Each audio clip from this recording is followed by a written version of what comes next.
Pure Aruka Expert presents To The Point, powered by Manav Rachna International University, Infinity of Knowledge, in association with OA 104.8 FM, Sabse Filmi, and Ansal University, spanning decades in education.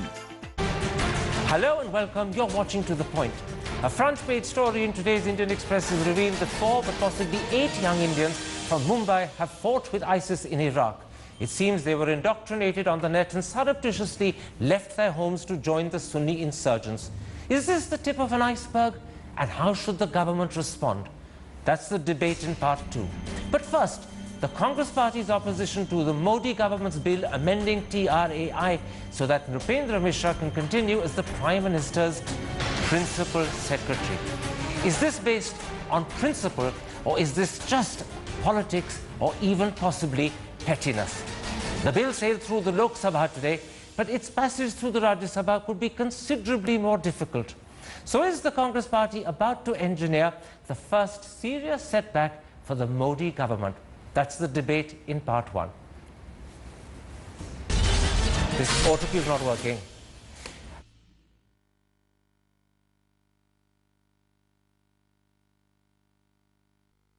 And now joining me to discuss the Congress Party's stand on the TRA bill and its chances in the Rajya Sabha is Congress spokesperson Abhishek Singhvi, NCP Rajya Sabha MP Praful Patel, Aam Aadmi Party leader Prashant Bhushan, BJP spokesperson Shaina NC, and the former editor of The Hindu, Siddharth Vardarajan. Abhishek Singhvi, the Congress Party has taken a very strong stand in opposing the TRAI bill. What are your main reasons for opposing the amendment to this bill?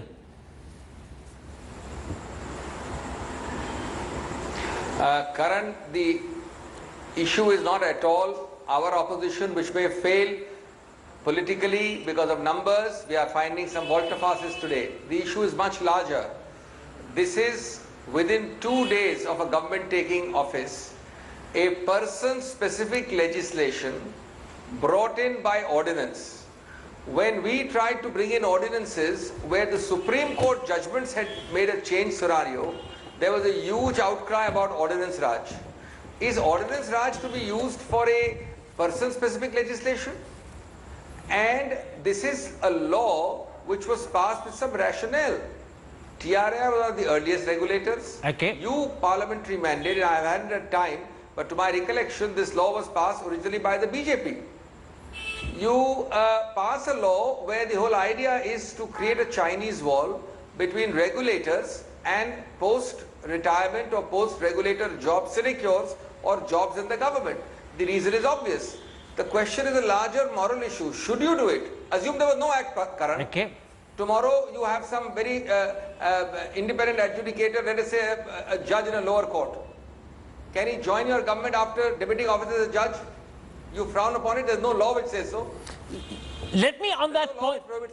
Let me at that point of principle. These are larger issues. Just a moment. And therefore, the whole object is you must establish standards. Let me bring in Shaina NC and put to her that larger point of principle that you make. The point of principle, Shaina NC, is simply this: that you are actually breaching the Chinese wall that is essential to separate a functionary from, in fact, the allurement of some sort of offer from the government, which might then tempt him or her to take decisions that somehow were not right. That Chinese wall is essential to integrity and to good governance. You're breaching it. How do you account for that breach? I think it's a very petty argument, Karanji, and please understand the BJP's point of view. Is the Prime Minister of this country, who has won a mandate which is historical to start with, not entitled to choose the principal secretary of his choice in the government that he runs? Is he not entitled to choose somebody of absolute repute and credibility, as has been Mr. Mishra's track record, which is obvious to the Congress itself?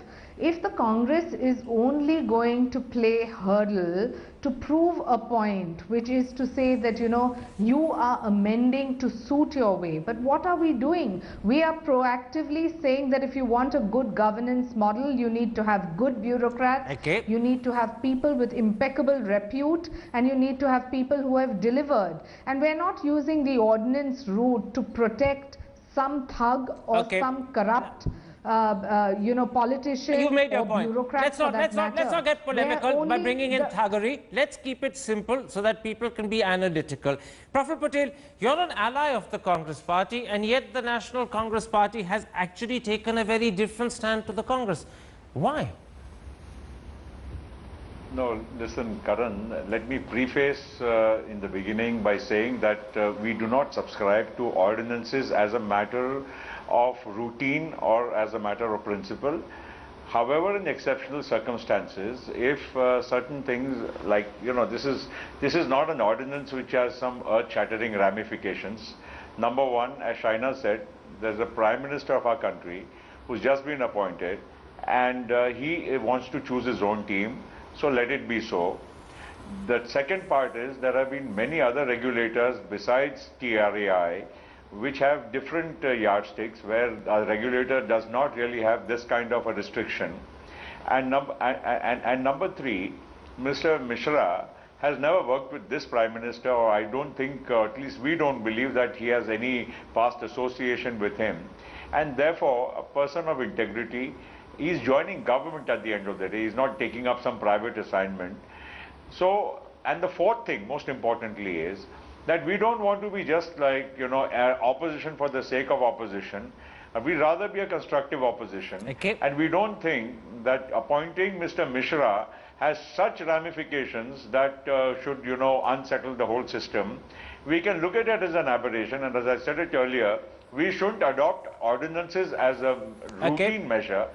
Okay, this is not a very serious ordinance, therefore we consider it in a different light. Prashant Bhushan, you've just heard Praful Patel argue quite eloquently that this is a one-off as far as they're concerned, and they also believe it's not a very serious measure. The Prime Minister's right to have the person of his choice as his principal secretary being the dominant consideration. Your party takes a very different view. You're a lot closer to the Congress position. Very briefly, tell me, why is the Aam Aadmi Party taking such a strong stand on this issue? Well, there was a basic rationale for this law, which is now sought to be amended by this ordinance. The rationale was that the TRAI needs to be independent of the government, and that independence is compromised if you allow the TRAI chairman to take up a post-retirement job with the government. Now that whole rationale is being sought to be done away with in order to, as these people say, appoint a gentleman of the choice of the Prime Minister. Now, is the Prime Minister entitled to have an unlimited choice? Can he choose a High Court judge or a Supreme Court judge to be his principal private secretary? Can he choose a criminal to be his principal private secretary? The other point that is being made by them is that he is a very honest man. Let me read out the Supreme Court's observations about Mr. Mishra in the 2G judgment about which the BJP stalled Parliament for 2 months. Briefly. This is the observation of the Supreme Court. While it cannot be denied that TRAI is an expert body assigned with important functions, it cannot make recommendations overlooking the basic constitutional postulates and established principles and make recommendations which would deny people from participating in the distribution of national wealth and benefit a handful of persons. Therefore, even though the scope of judicial review is limited in such matters, keeping in view the facts which have been brought to the notice of the court, that the mechanisms evolved by TRAI for allocation of spectrum and the methodology adopted by the Minister Raja and the officers of DOT for grant of UAS licenses may have caused huge loss to the nation. We have no hesitation in recording a finding that the recommendations made by TRAI were flawed in many respects, and implementation thereof by the DOT resulted in gross violation of the objectives. Let's not hijack the program by a long quotation from the Supreme Court. I take your point. You're saying that, in fact, the Supreme Court passed strictures against TRAI when Mr. Mishra was the head of TRAI. Let me focus, Siddharth Varadarajan, on the many reasons that people have mentioned for opposing this amendment of the TRAI Act. one by one, because I think it's important that we take them one by one rather than all together so audiences understand. Now, the first is that the amendment is happening with just one individual in mind, and that is a clear breach of the well-established convention that laws are never made to either assist or debar a single individual. Given that the prime beneficiary in the first instance will be Narendra Mishra, do you believe that this is a law being amended with one individual, or is that an unfair way of seeing it? It is being amended for one individual, but I think the ramifications extend well beyond one individual in the following sense. That the government is sending a message out to all people who are meant to perform an independent regulatory function in this country, that if you play ball with us, there is no limit to the legislative changes that we are prepared to bring in order to facilitate your future employment or future perquisites or future benefits. All right, you believe? So I think that on the second day in office, for the government to send that kind of message, I think is something that goes well beyond benefiting just Narendra Mishra, who at the end of the day, I don't want to make this a discussion about him, because he is a well-regarded forgive me. I will come to the wider point you make, but in the first instance, this is a discussion about Narendra Mishra. Shaina NC, I'm going to stick to that first point, that this is a law being amended with just one person in mind before I come to the so-called message the government is sending out. Now, Ravi Shankar Prasad has gone on record to say that this amendment is happening to bring TRAI in line with the Competition Commission. But the law that sets up the petroleum regulator has a similar condition debarring further government employment for life. Yet that law is not being amended. So if you're only changing TRAI to bring it in line with the Competition Commission, but not the petroleum regulator, can you deny that you're changing TRAI specifically because it affects Narendra Mishra? That, in a sense, proves the point, doesn't it? Well, I won't completely deny your argument, but I don't say that this is going to be the only amendment which is made and no further amendments. And just to put this debate completely into perspective, what are we saying? That you are targeting a certain individual who has had an amazing track record, despite what Mr. Bhushan may cherry pick and read in a statement, and at the behest of the Prime Minister of this country, who wants to have his systems in place and comfortably work with bureaucrats who have been absolute performers. There is no conflict of interest because he is not going to be working on departments that he has dealt with earlier. And contrary to what Mr. Bhushan says, they believe that everyone they choose to put their hand on is completely a man of integrity, and anybody that anyone else wants to shield, protect or encourage based purely on merit is questionable. But so that is not something that we are going to stand by. Can I stop you? I want to compliment you for beginning your answer by conceding that there's a very real, credible sense in which this is an amendment happening with just one man in mind, and that is not a point that Ravi Shankar Prasad has ever conceded. You've been good enough to concede it. Let me put the opposite to you, Abhishek Singhvi. The truth is that Narendra Mishra retired as head of TRAI 5 years ago. So even if the law is actually being amended with just him in mind, why is that such a terrible thing? After all, the PM wants him as principal secretary. He's clearly deserving of the post. You're not contesting that at any point of time. So if the law is being amended with him in mind so that he can become principal secretary and that benefits the country, why is that such a terrible thing? Going to make person-specific arguments, Karan, just like they have made person-specific legislation. The new Prime Minister within 2 days could find only one person in the whole country with the requisite talent, with the requisite punch, with the requisite reliability to be his principal secretary, who had to be passed by a new legislation. What a bankruptcy we have of talent as far as he's concerned.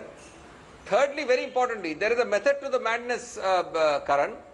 There are distinguishing features: spectrum, petroleum resources, mining resources. Tomorrow you may have a mining regulator. These are all national resources, largesse.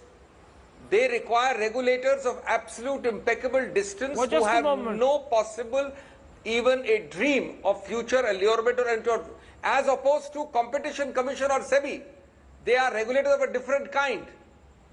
These people, the spectrum man and the petroleum man, are distributing largesse. And there is a method to the madness.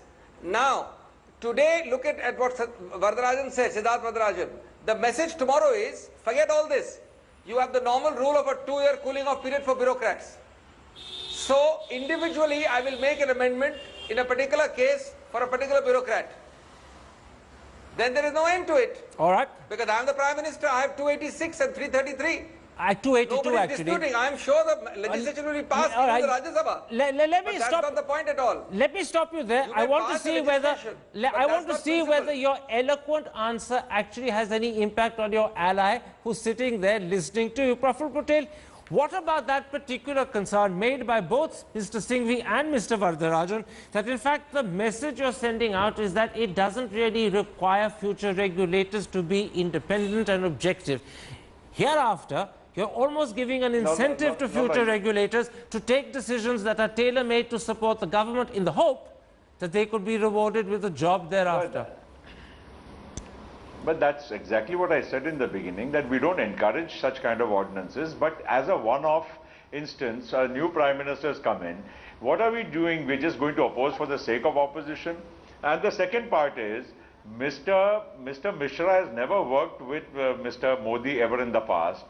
He's got an impeccable track record. Whatever may be other arguments which Mr. Bhushan and others have made, we are simplifying the whole thing rather than getting into too much of argument.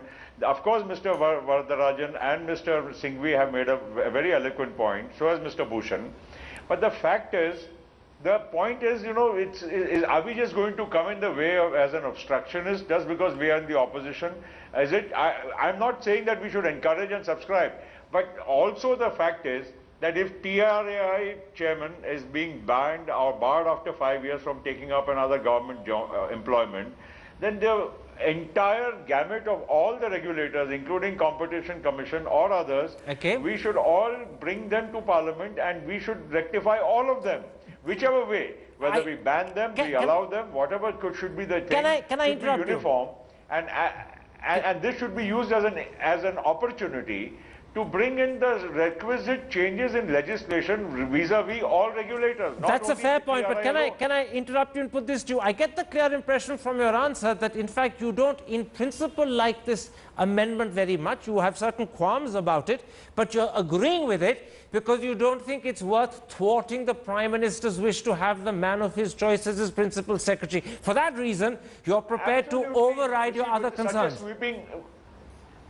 Karan, such a sweeping mandate somebody has got, and in the eyes of the people, or in general, if you want to deny a person a choice of his own, I think it doesn't make much sense. I'm making it very simple. I'm not a lawyer. I'm neither trying to make very long argument about the overall legality of the whole thing. But the fact remains that yes, he's chosen him. He's passed an ordinance, and at the end of the day, of course, he's thrown the ball in the court of Parliament.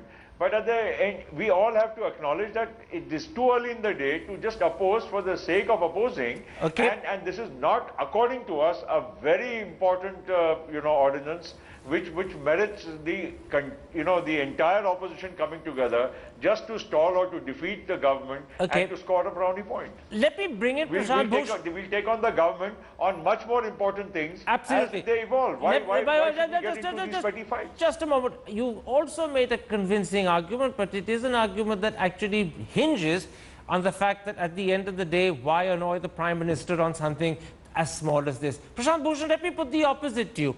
Even though the Act is being amended, there will still be, even in the amended version, a 2-year cooling off period before future TRAI heads can either take up government employment or private sector employment. Why is a 2-year continuing cooling off period not sufficient? No, because to my mind, actually, in this country, there are a large number of jobs which need to be independent of the government, such as Lokpal, CAG, CVC, the judiciary, these regulators and so on.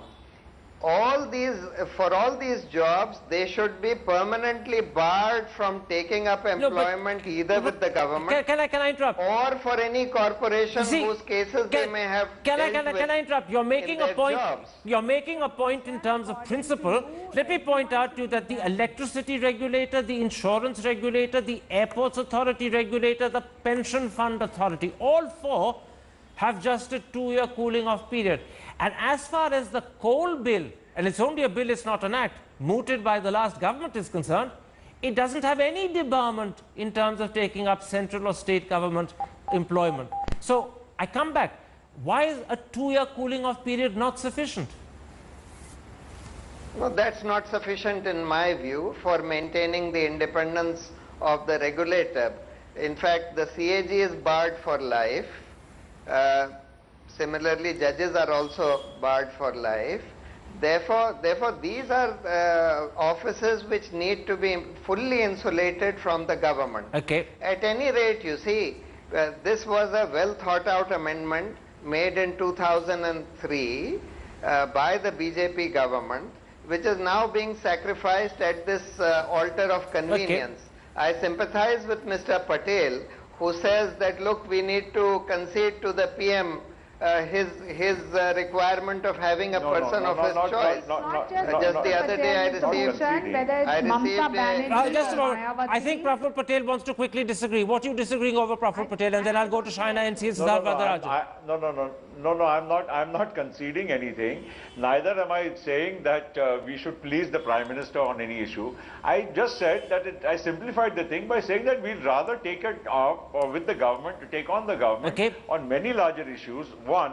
And number two, all regulatory framework, whether it is of TRAI or others, can be brought on the same level by bringing it to Parliament and let Parliament comprehensively discuss and make all regulators at par with each other. That's you made that point. Before I go back to Shaina NC, let me put this to Siddharth Varadarajan. Would your concerns about this amendment be substantially ameliorated if the cooling off period of 2 years, which is what the government proposes, were to be, say, extended to 3 or even 5?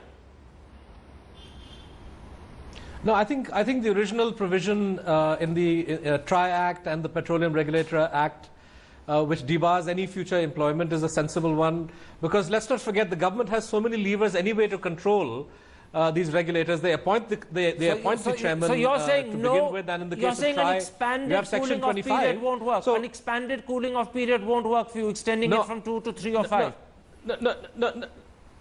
No, I'm saying it won't work, and what I would like to see ideally is a thorough review, as the House of Lords did in the UK. They've done it twice so far, where you review the functioning of your regulators and come up with proposals that will strengthen the autonomy and independence of regulators rather than compromising their autonomy, which is what we seem to be doing. Let me go back to Shaina NC on that initial point of principle, and the point of principle is very simple, that if you do not have a debarment, then there is clearly a potential for a regulator to deliberately take decisions, no matter how subtly, that favor the government in the belief or in the hope that he or she will get a post-retirement job. That allurement, that potential is sufficient to undermine integrity and to throw into question decisions that he and she takes. Doesn't that principle matter to you?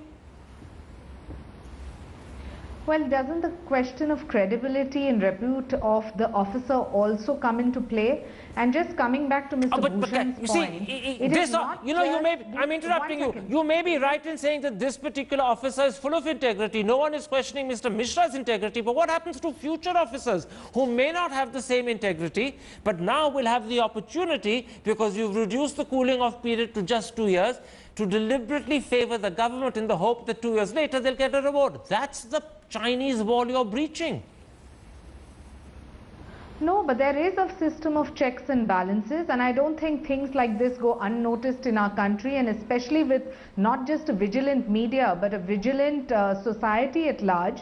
Nobody is going to misuse their position of power and jeopardize their career and just treat it as a one-off. So I think that the question of credibility is as important as accountability. But just coming back very quickly to Mr. Bhushan's point, he said that, you know, you have the NCP that is supporting. Please let me tell him on record, you have had Mayawati who has made a comment, you have had Mamta Banerjee who has on record said that the Prime Minister must be allowed to work with officers who he thinks can deliver, and he must be given a free hand. So we are very hopeful that in the Rajya Sabha there will be an absolute consensus. Absolutely, because the logic is very amply clear. Let's not get into the numbers game in Rajya Sabha. You may well have actually won it today, depending upon the way people are coming out in support of the amendment. But that's a different issue. I'm not talking about who carries the day in terms of numbers. I'm talking about the principle behind it. Sometimes it's possible for the people who lose to be right. Brute majority doesn't always mean you're morally or legally right. Abhishek Singhvi, I'm going to broaden the discussion at that point. I'm going to raise an issue that in a sense was hidden, I won't say embedded, but hidden behind what Praful Patel was saying. And that is that many people believe, I don't know whether Mr. Patel suggested this, but many people believe that Congress is really only taking up this issue because you want a bit of leverage in the leader of opposition matter, perhaps you want a bit of leverage in the National Herald matter. That is not the principle that matters so much to you as the fact that this is a convenient tool to further your own interests, and you're using it because you know that perhaps if you exercise power here, you can get something back in return. Karan, 1 minute before you let me. I understand the sensationalist nature of your comment, and also it's unverifiable. I'll come to you in a moment's time, Mr. Patel. But that doesn't really mean anything, Karan. I'll come to you in a moment's time. This happened. Hello, Karan. I have a situation where two people are talking together. Mr. Patel, I'll come back to you in a moment's time. Let Abhishek finish, and I'll come to you after that. Go ahead, Abhishek, quickly. Let me answer your question, Karan, which sounds nice and sensationalist, but is of course without any basis in evidence. The LOP issue had not even fructified fully or in a proper manner when the ordinance issue came within a day or two. And we have been consistent in our opposition within 2 days of this government taking power, and we have continued to be so. Everything which happens in this country now, I don't think you can gauge our support or opposition on the basis of the LOP issue. Let me assure you, not in the remotest possible manner. And we don't expect anything like that from the BJP. We don't want it. We don't desire it. We will oppose certain things, and we will extend a helping hand where we think that the principles are exceptional. Praful Patel, you wanted to come in at that point, and you were talking under Abhishek Singhvi, so you couldn't be heard. No, because you questioned Abhishek because on the basis of whether there's an LOP trade-off between us and them. There is nothing like that. We fully support the Congress as far as the leader of opposition status is concerned. We believe that Parliament, even if the numbers of 10% are not with the Congress, it is in propriety and the larger spirit I accept that point. I accept that point. Let's not get deflected by the LOP issue. I accept the point. Let me take this opportunity. Let me take this opportunity to put what I think is a possible infirmity in your position to you. You believe the Prime Minister has a right to choose whoever he wants as his principal secretary, and if it requires an amendment in the law to facilitate that, then so be it. It's not worth quarreling over the issue. But what do you say to people who perhaps in return point out that if there are improprieties involved in the way Mr. Mishra was appointed to his job, this will lower his respect in the eyes of his own juniors? That members of the civil service may not say this to his face, but they will certainly feel it in their breasts and in their heads, that this top man got the job not the right way. Won't that undermine Mr. Mishra?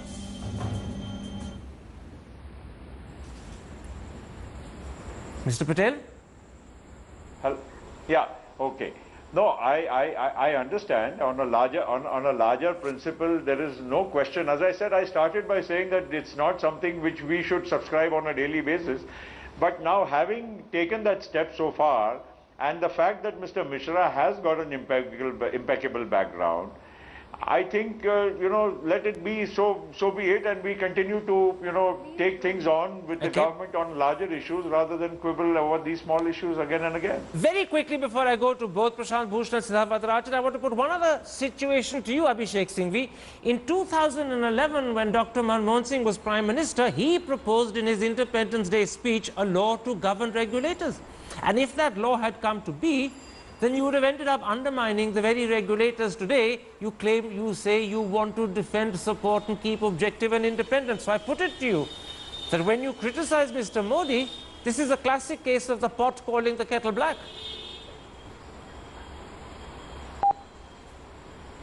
Mr. Singhvi? No, not at all.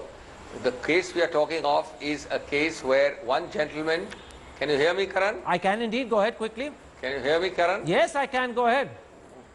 Yes, where the Prime Minister, the new Prime Minister, chooses one Mr. X and amends the law through ordinance within 2 days. The law which was proposed during the UPA had no such features as wanting to strangulate regulators. It had a feature, it was only proposed, it never went through, where there would be a mega regulator for some regulators to coordinate, and that would be really in the nature of coordination. Yes, and that mega regulator might have been the government itself, isn't there it? Is no and that's the great danger, isn't it? Isn't that the great danger? This is what Dr. Manmohan Singh said on the occasion. We have no legislation. We have no legislation which will enable the monitoring of the work of these regulatory authorities and make them more accountable. Very interesting. Make regulators more accountable. Who to? The government, obviously. Yes. The government. Please read the bill. No, absolutely, the government. Karan, please read the bill. It makes it accountable to Parliament. Even CAG is accountable to Parliament. And EC is accountable to Parliament. And that bill itself has provisions which want to make regulators accountable to Parliament. To that party. This is all very clever legalese to make sure that through the back route or the front you end up. I don't think, I don't think any democratic institution can be unaccountable. All right, let me bring in very quickly Prashant Bhushan and then I'm going to go to Siddharth Varadarajan. Prashant Bhushan, are you willing to accept that when this matter goes to the Rajya Sabha, where sadly your party isn't represented at all, your ability to influence people with your cogent arguments is going to completely fall flat?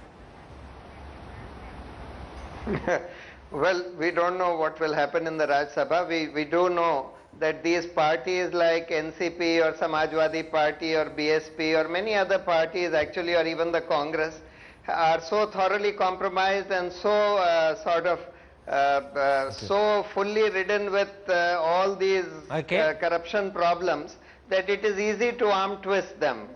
Look at this particular case. It was the UPA who used Mr. Mishra initially as TRAI chairman to give a convenient report which was contradicting what he had said earlier. I'm going to stop you because I think we mustn't get into libel about Mr. Mishra. That wouldn't be fair. He's not on our show. He can't defend himself. We must be very careful, particularly you as a lawyer, that we don't do and say things that sound libelous. That would be unfair. I'm just using the Supreme Court's observations. Maybe, but the Supreme Court's observations, the Supreme Court's observations can be wrong. You know as a lawyer better than me that the Supreme Court is only final because it's the last stage, not because it's necessarily always right. So let's be careful.